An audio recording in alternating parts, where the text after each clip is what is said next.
ToddYoungONLINE presents Young Tales. Tales for the young and the young at heart.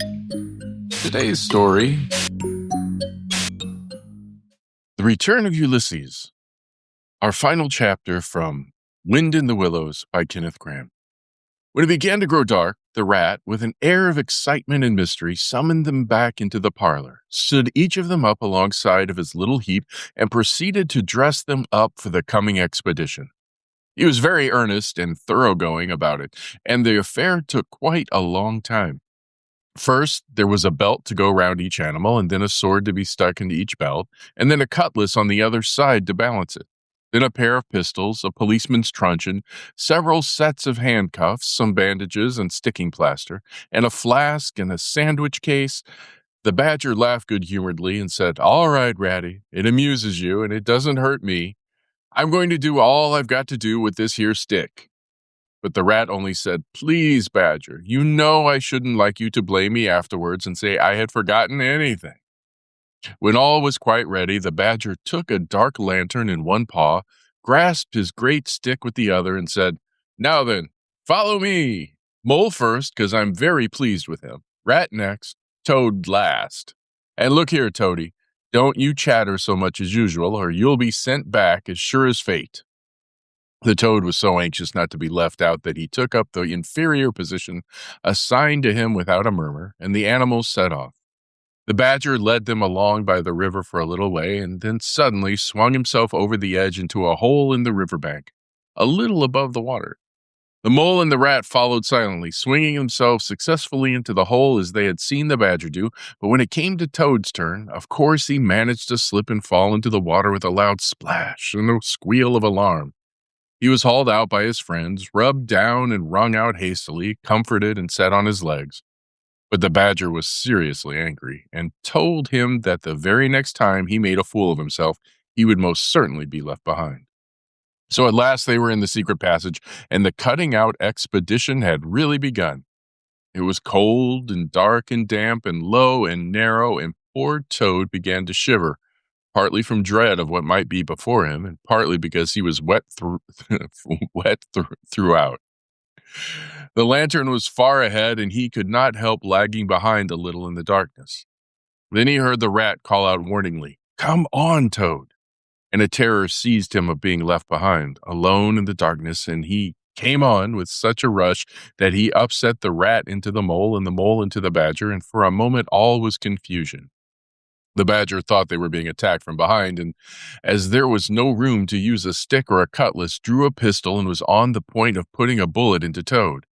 When he found out what had really happened, he was very angry indeed, and said, "Now this time that tiresome Toad shall be left behind." But Toad whimpered, and the other two promised that they would be answerable for his good conduct. And at last the badger was pacified, and the procession moved on. Only this time the rat brought up the rear with a firm grip on the shoulder of Toad.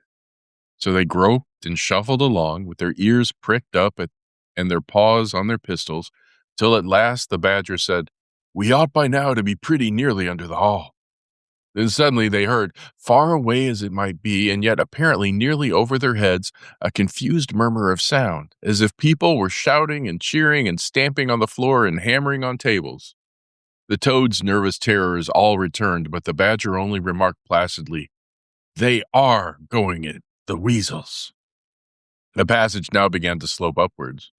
They groped onward a little further, and then the noise broke out again, quite distinct this time, and very close above them. "Hooray! Hooray! Hooray! Hooray!" they heard, and the stamping of little feet on the floor, and the clinking of glasses as little fists pounded on the table. "What a time they're having," said the badger. "Come on." They hurried along the passage till it came to a full stop, and they found themselves standing under the trapdoor that led up into the butler's pantry. Such a tremendous noise was going on in the banqueting hall that there was little danger of their being overheard. The badger said, "Now, boys, all together." And the four of them put their shoulders to the trapdoor and heaved it back.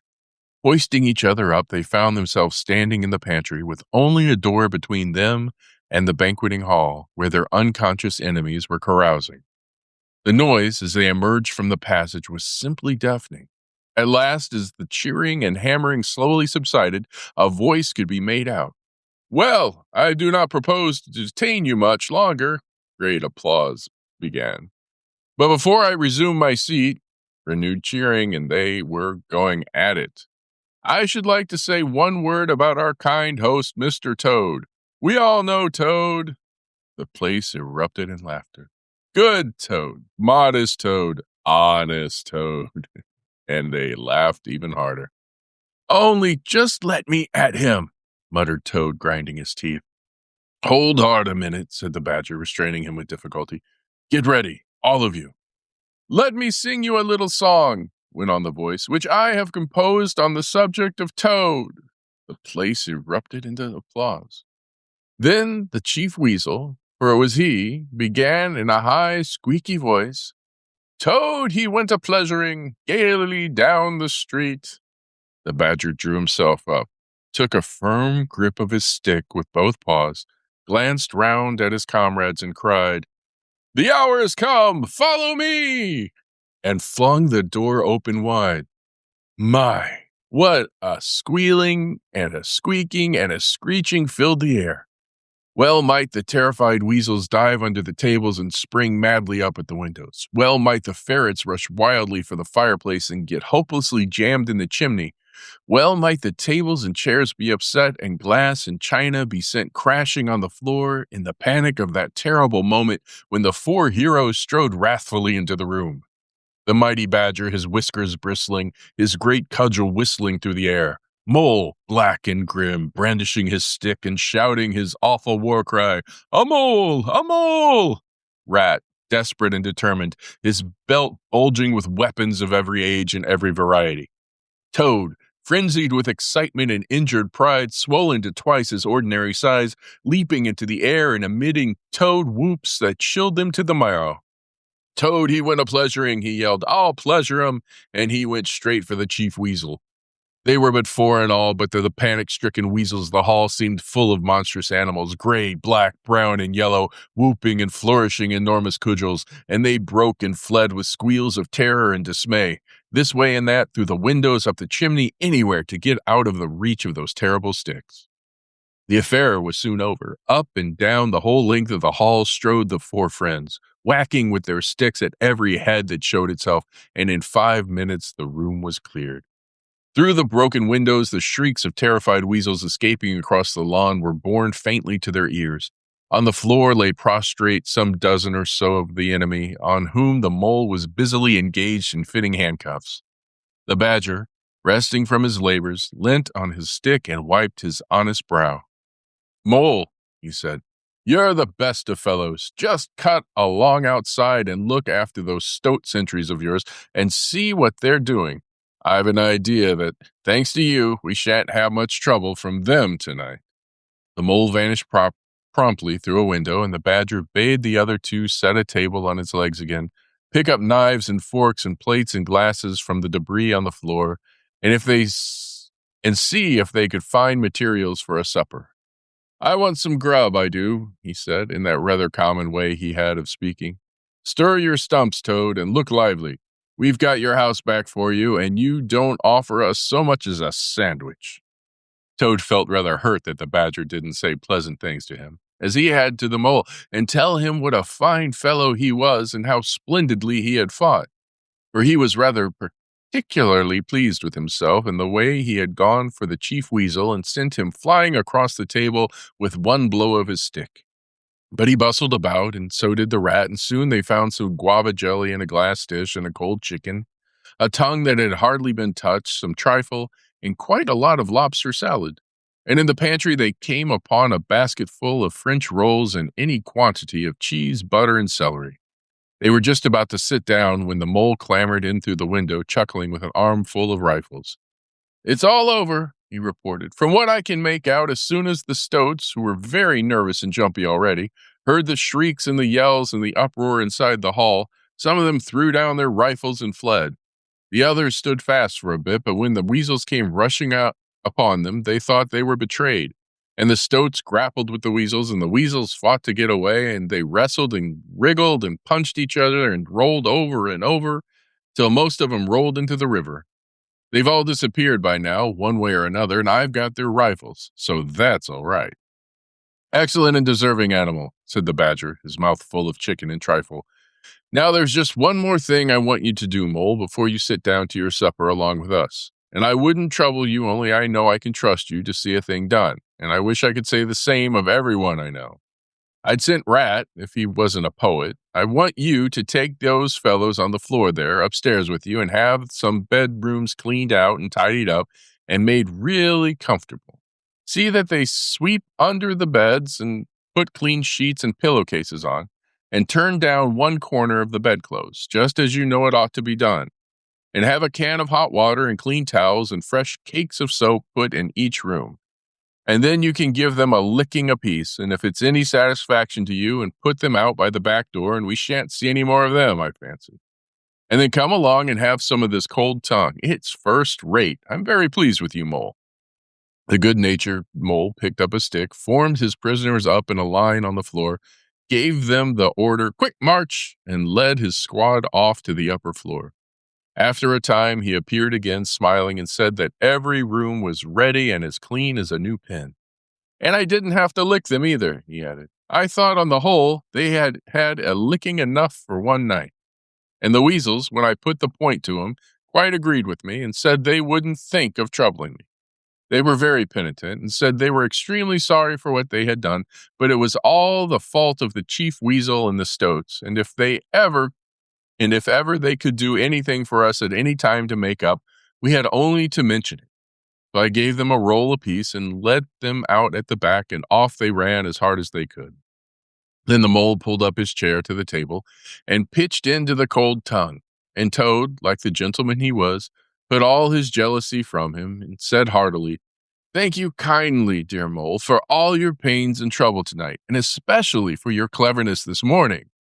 The badger was pleased at that and said, There spoke my brave Toad. So they finished their supper in great joy and contentment and presently retired to rest between clean sheets, safe in Toad's ancestral home, won back by matchless valor, consummate strategy, and a proper handling of sticks. The following morning, Toad, who had overslept himself as usual, came down to breakfast disgracefully late and found on the table a certain quantity of eggshells, some fragments of cold and leathery toast, a pot of coffee, three-fourths empty, and really very little else, which did not tend to improve his temper, considering that, after all, it was his own house. Through the French windows of the breakfast room, he could see the mole and the water rat sitting in wicker chairs out on the lawn, evidently telling each other stories, roaring with laughter and kicking their short legs up in the air. The badger, who was in an armchair and deep in the morning paper, merely looked up and nodded when Toad entered the room. But Toad knew his man, so he sat down and made the best breakfast he could, merely observing to himself that he would get square with the others sooner or later. When he had nearly finished, the badger looked up and remarked rather shortly, I'm sorry, Toad, but I'm afraid there's a heavy morning's work in front of you. You see, we really ought to have a banquet at once, to celebrate this affair. It's expected of you, in fact. It's the rule. Oh, all right, said the Toad readily. Anything to oblige. Though why on earth you should want to have a banquet in the morning, I cannot understand. But you know I do not live to please myself, but merely to find out what my friends want and then try and arrange it for 'em, you dear old badger. Don't pretend to be stupider than you really are, replied the badger crossly. And don't chuckle and sputter in your coffee while you're talking. It's not manners. What I mean is, the banquet will be at night, of course, but the invitations will have to be written and got off at once, and you've got to write 'em. Now sit down at that table, there's stacks of letter paper on it, with Toad Hall at the top in blue and gold, and write invitations to all our friends, and if you stick to it, you shall have them out before luncheon. And I'll bear a hand, too, and take my share of the burden. I'll order the banquet. What? Cried Toad, dismayed. Me stop indoors and write a lot of rotten letters on a jolly morning like this when I want to go around my property and set everything and everybody to rights and swagger about and enjoy myself? Certainly not. I'll see you. Stop a minute, though.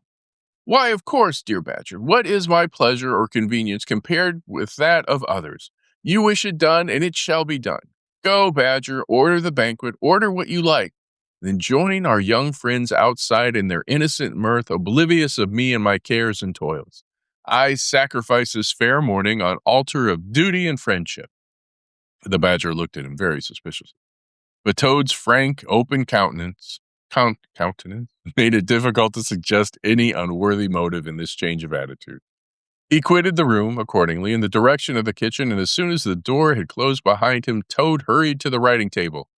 A fine idea had occurred to him while he was talking. He would write the invitations, and he would take care to mention the leading part he had taken in the fight, and how he had laid the chief weasel flat. And he would hint at his adventures, and what a career of triumph he had to tell about. And on the fly leaf, he would set out a sort of program of entertainment for the evening, something like this, as he sketched it out in his head. Speech by Toad. There will be other speeches, but by Toad during the evening. Address by Toad.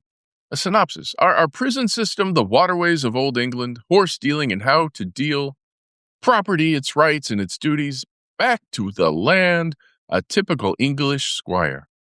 Song by Toad, composed by himself, of course. Other compositions by Toad will be sung in the course of the evening by the composer. The idea pleased him mightily, and he worked very hard and got all the letters finished by noon, at which hour it was reported to him that there was a small and rather bedraggled weasel at the door, inquiring timidly whether he could be of any service to the gentleman. Toad swaggered out and found it was one of the prisoners of the previous evening, very respectful and anxious to please. He patted him on the head, shoved the bundle of invitations into his paw, and told him to cut along quick and deliver them as fast as he could, and if he liked to come back again in the evening, perhaps there might be a shilling for him, or again, perhaps there mightn't. And the poor weasel seemed really quite grateful and hurried off eagerly to do his mission. When the other animals came back to luncheon, very boisterous and breezy after a morning on the river, the mole, whose conscience had been pricking him, looked doubtfully at Toad, expecting to find him sulky or depressed. Instead, he was so uppish and inflated that the mole began to suspect something, while the rat and the badger exchanged significant glances. As soon as the meal was over, Toad thrust his paws deep into his trouser pockets, remarked casually, "Well, look after yourselves, you fellows. Ask for anything you want." And he was swaggering off in the direction of the garden, where he wanted to think out an idea or two for his coming speeches, when the rat caught him by the arm. Toad rather suspected what he was after, and did his best to get away. But when Badger took him firmly by the other arm, he began to see that the game was up. The two animals conducted him between them into the small smoking room that opened out of the entrance hall, shut the door, and put him into a chair. Then they both stood in front of him, while Toad sat silent and regarded them with much suspicion and ill humor. "Now look here, Toad," said the rat. "It's about this banquet, and very sorry I am to have to speak to you like this, but we want you to understand clearly, once and for all, that there are going to be no speeches and no songs. Try and grasp the fact that on this occasion, we're not arguing with you. We're just telling you." Toad saw that he was trapped. They understood him. They saw through him. They had got ahead of him. His pleasant dream was shattered. "Mayn't I sing them just one little song?" he pleaded piteously. "No, not one little song," replied the rat firmly, though his heart bled as he noticed the trembling lip of the poor disappointed Toad. "It's no good, Toady. You know well that your songs are all conceit and boasting and vanity, and your speeches are all self-praise and gross exaggeration and gas," put in the badger in his common way. "It's for your own good, Toady," went on the rat. "You know you must turn over a new leaf sooner or later, and now seems a splendid time to begin. A sort of turning point in your career. Please don't think that saying all this doesn't hurt me more than it hurts you." Toad remained a long while plunged in thought. At last he raised his head, and the traces of strong emotion were visible on his features.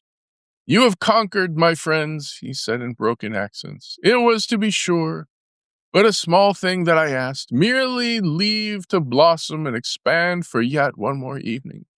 To let myself go and hear the tumultuous applause that always seems to me, somehow, to bring out my best qualities. However, you are right, I know, and I am wrong. Henceforth, I will be a very different Toad. My friends, you shall never have occasion to blush for me again. But oh dear, this is a hard world. And pressing his handkerchief to his face, he left the room with faltering footsteps.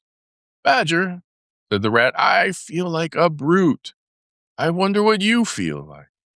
Oh, I know, said the badger gloomily. But the thing had to be done. This good fellow has got to live here and hold his own and be respected. Would you have him a common laughingstock mocked and jeered at by stoats and weasels? Of course not, said the rat. And talking of weasels, it's lucky we came upon that little weasel just as he was setting out with Toad's invitations. I suspected something from what you told me and had a look at one or two. They were simply disgraceful. I confiscated the lot, and now Good Mole is sitting in the blue boudoir filling up plain, simple invitation cards. At last the hour for the banquet began to draw near, and Toad, who on leaving the others had retired to his bedroom, was still sitting there melancholy and thoughtful. His brow resting on his paw, he pondered long and deeply. Gradually his countenance cleared, and he began to smile long, slow smiles. Then he took to giggling in a shy, self-conscious manner. At last, he got up, locked the door, drew the curtains across the windows, collected all the chairs in the room and arranged them in a semicircle, and took up his position in front of them, swelling visibly.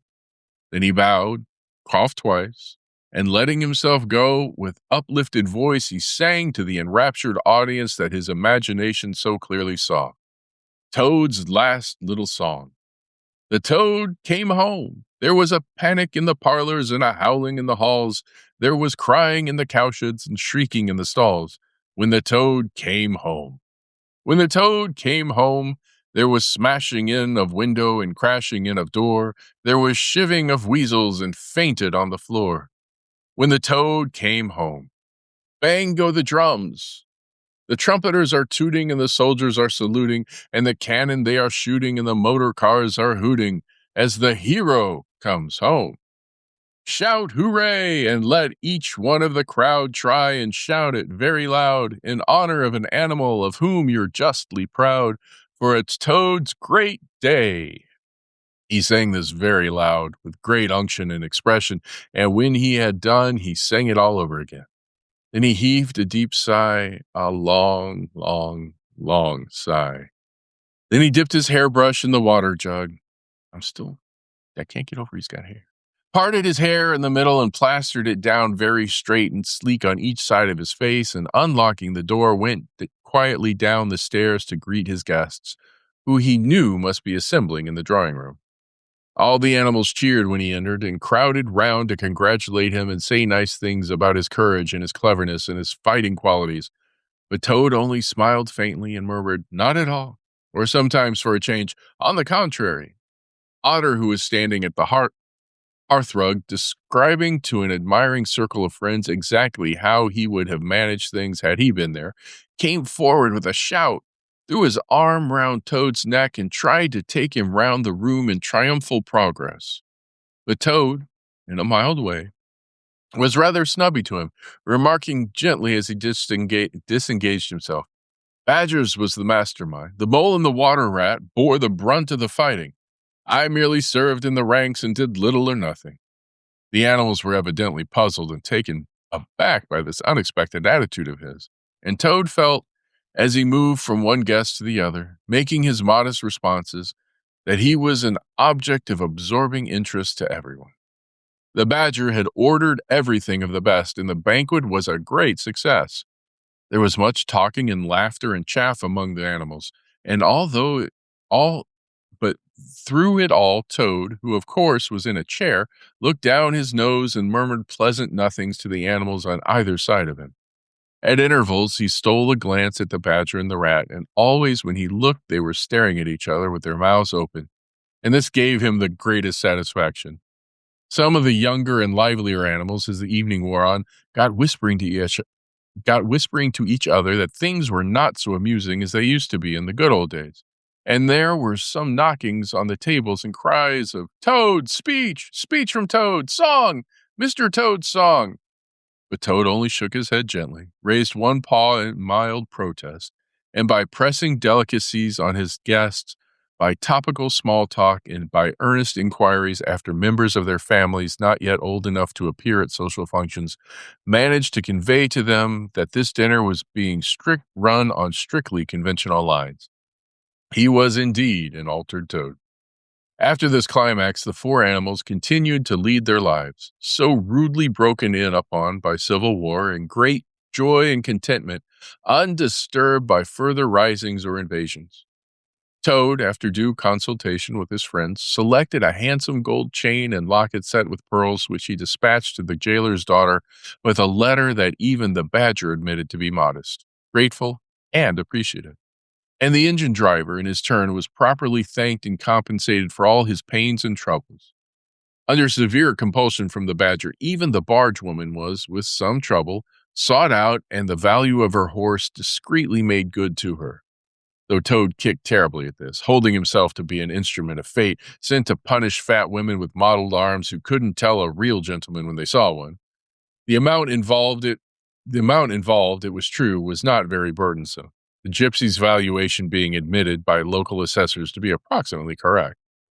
Sometimes in the course of the long summer evenings, the friends would take a stroll together in the wild wood, now successfully tamed so far as they were concerned, and it was pleasing to see how respectfully they were greeted by the inhabitants, and how the mother weasels would bring their young ones to the mouths of their holes and say, pointing, "Look, baby, there goes the great Mr. Toad, and that's the gallant water rat and terrible fighter walking along with him. And yonder comes the famous Mr. Mole, of whom you so often have heard your father tell."